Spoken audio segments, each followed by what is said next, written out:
a entendu Manuel Bompard, donc des pistes que nous a donné Bastien Auger il y a quelques instants, simplification, soutien financier sur les métiers en tension peut-être également, et on entend il y a quelques instants ce représentant de la FNSEA qui semble pas optimiste, ça serait beaucoup vous dire, la mobilisation elle reste très forte, mais on voit bien quand même que les choses sont en train de s'apaiser. Est-ce que c'est votre sentiment ?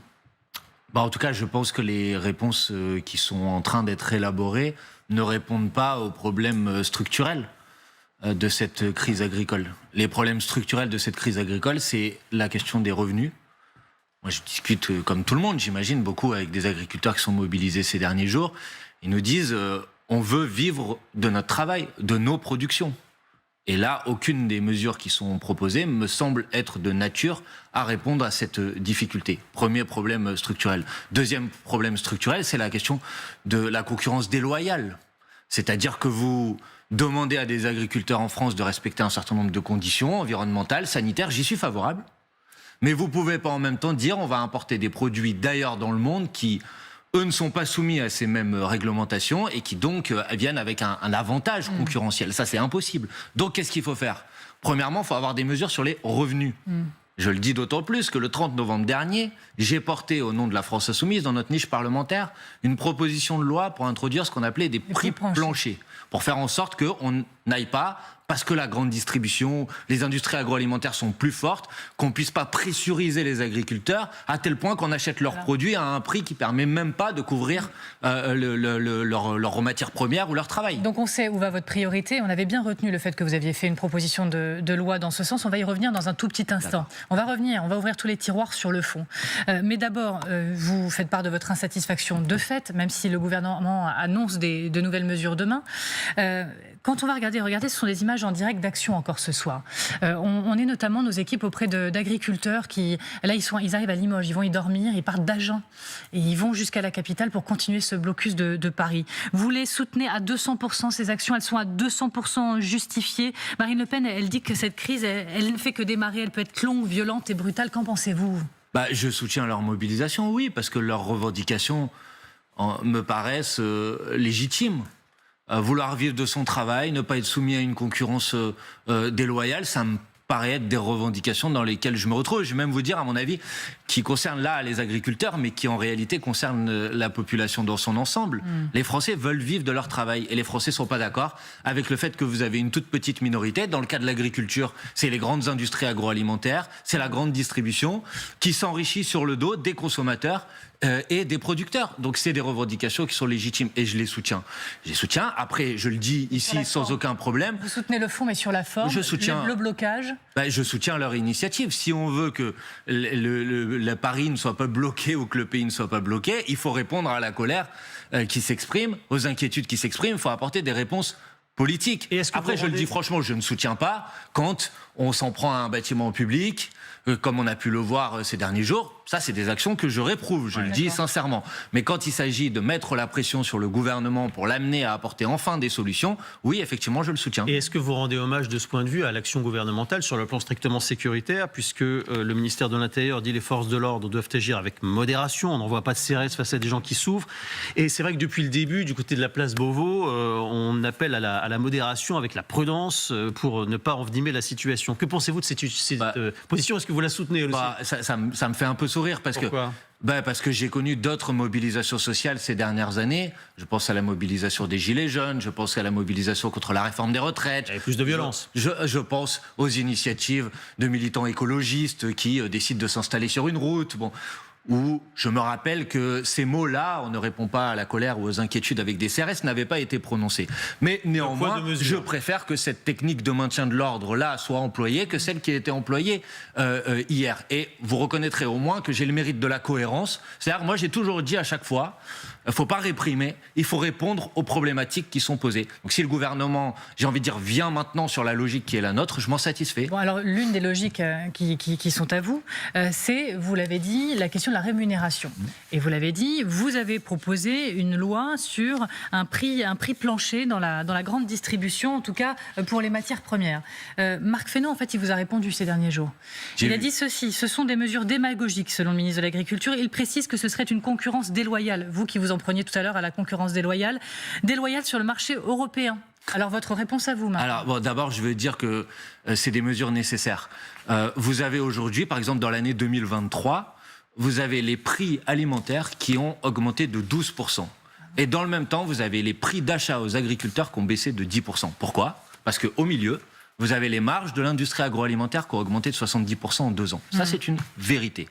Ensuite, on nous dit la loi Egalim. Mais la loi Egalim ne permet pas de répondre à cette problématique. Qu'est-ce qu'il faut pour répondre à cette problématique ? C'est simple, dire qu'on ne peut pas acheter un agriculteur à un prix inférieur que celui qui est indispensable pour qu'il puisse tout simplement vivre dignement. Je ne vois pas ce qu'il y a de démagogique à faire cela. Quant à la question de la concurrence déloyale, Monsieur Marc Fesneau me fait quand même doucement sourire.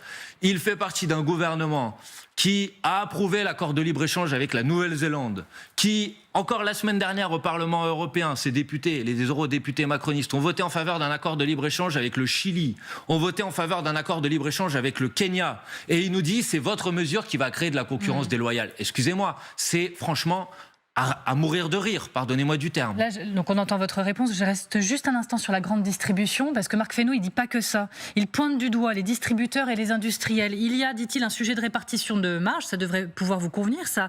Il veut donc des contrôles, il promet même des sanctions, de sanctionner les détournements de la loi Egalim et menace, j'essaie d'être le plus précise possible, les entreprises qui ne respectent pas la loi et peuvent encourir jusqu'à 2% d'amende sur leur chiffre d'affaires.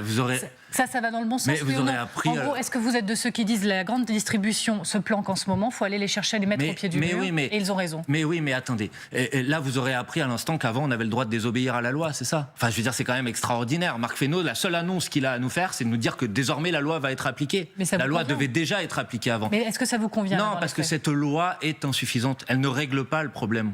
Moi, ce que j'ai proposé avec mon groupe, j'ai parlé de prix plancher, mais nous avons aussi proposé d'encadrer les marges, de faire en sorte que, bien sûr que c'est normal qu'il y ait des marges, mais ces marges, elles ne peuvent pas être excessives, extraordinaires comme elles l'ont été. Comment vous pouvez comprendre que pour les producteurs, on dit c'est 10% de moins, pour les consommateurs, c'est 10% de plus au supermarché, mais au milieu, vous avez des gens qui disent on s'en est mis 70% de plus dans les poches. Comment vous pouvez comprendre ça ? C'est incompréhensible. Donc il faut des mesures contraignantes. Marc Fesneau, c'est comme Bruno Le Maire. Il passe son temps à la télévision à dire je demande aux industriels de faire des efforts. À un moment, quand les industriels ne les font pas, il faut les contraindre. Et on peut les contraindre par la loi. C'est ce que nous avions proposé.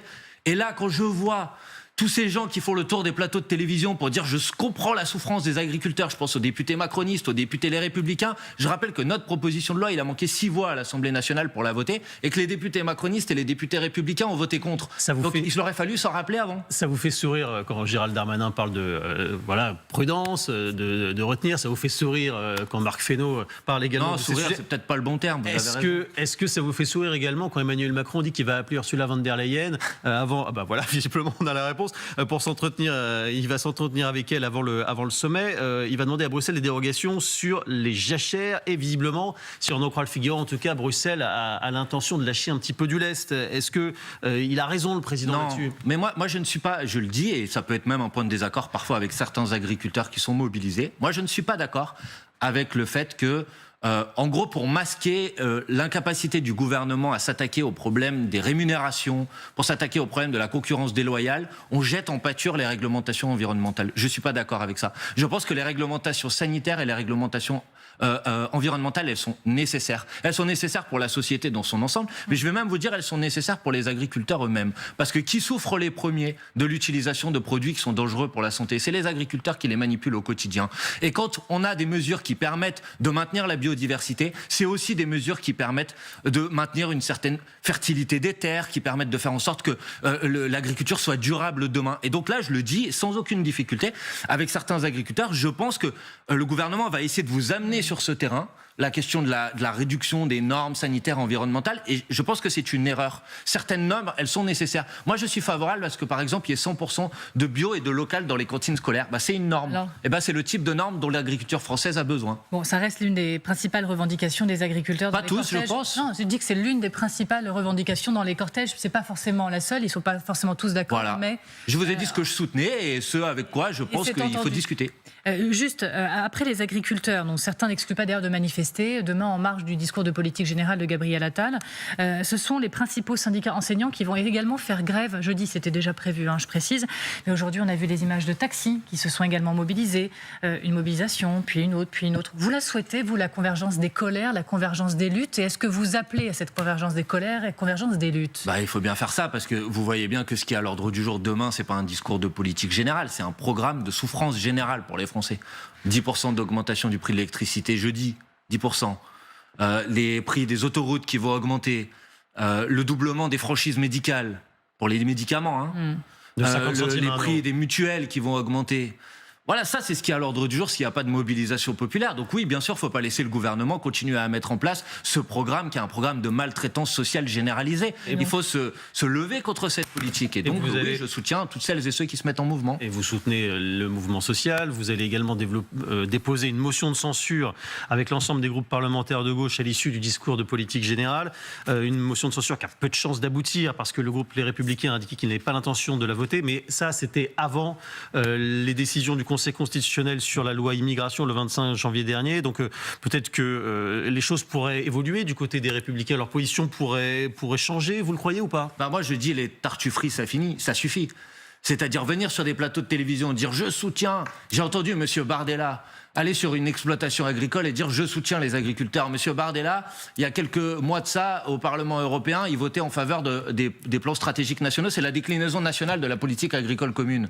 Et aujourd'hui, il nous dit non, ça va pas commencer à organiser.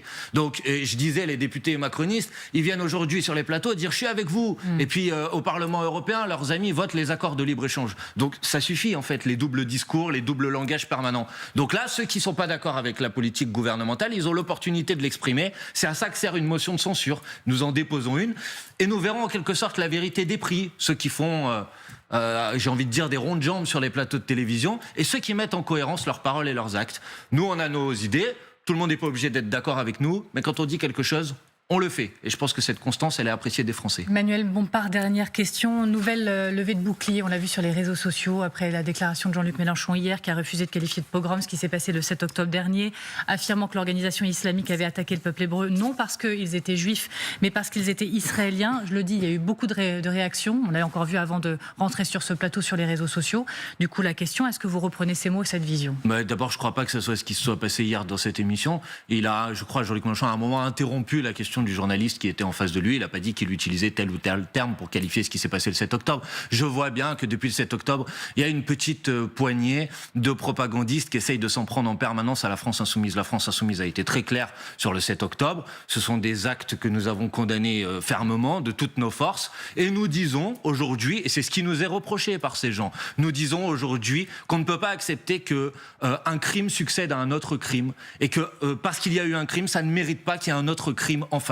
Et que la diplomatie française doit faire en sorte que les bombardements qui frappent aujourd'hui les populations civiles de Gaza s'arrêtent le plus rapidement possible, tout simplement. Vous savez, jusqu'à jeudi, la France préside le Conseil de sécurité de l'Organisation des Nations Unies.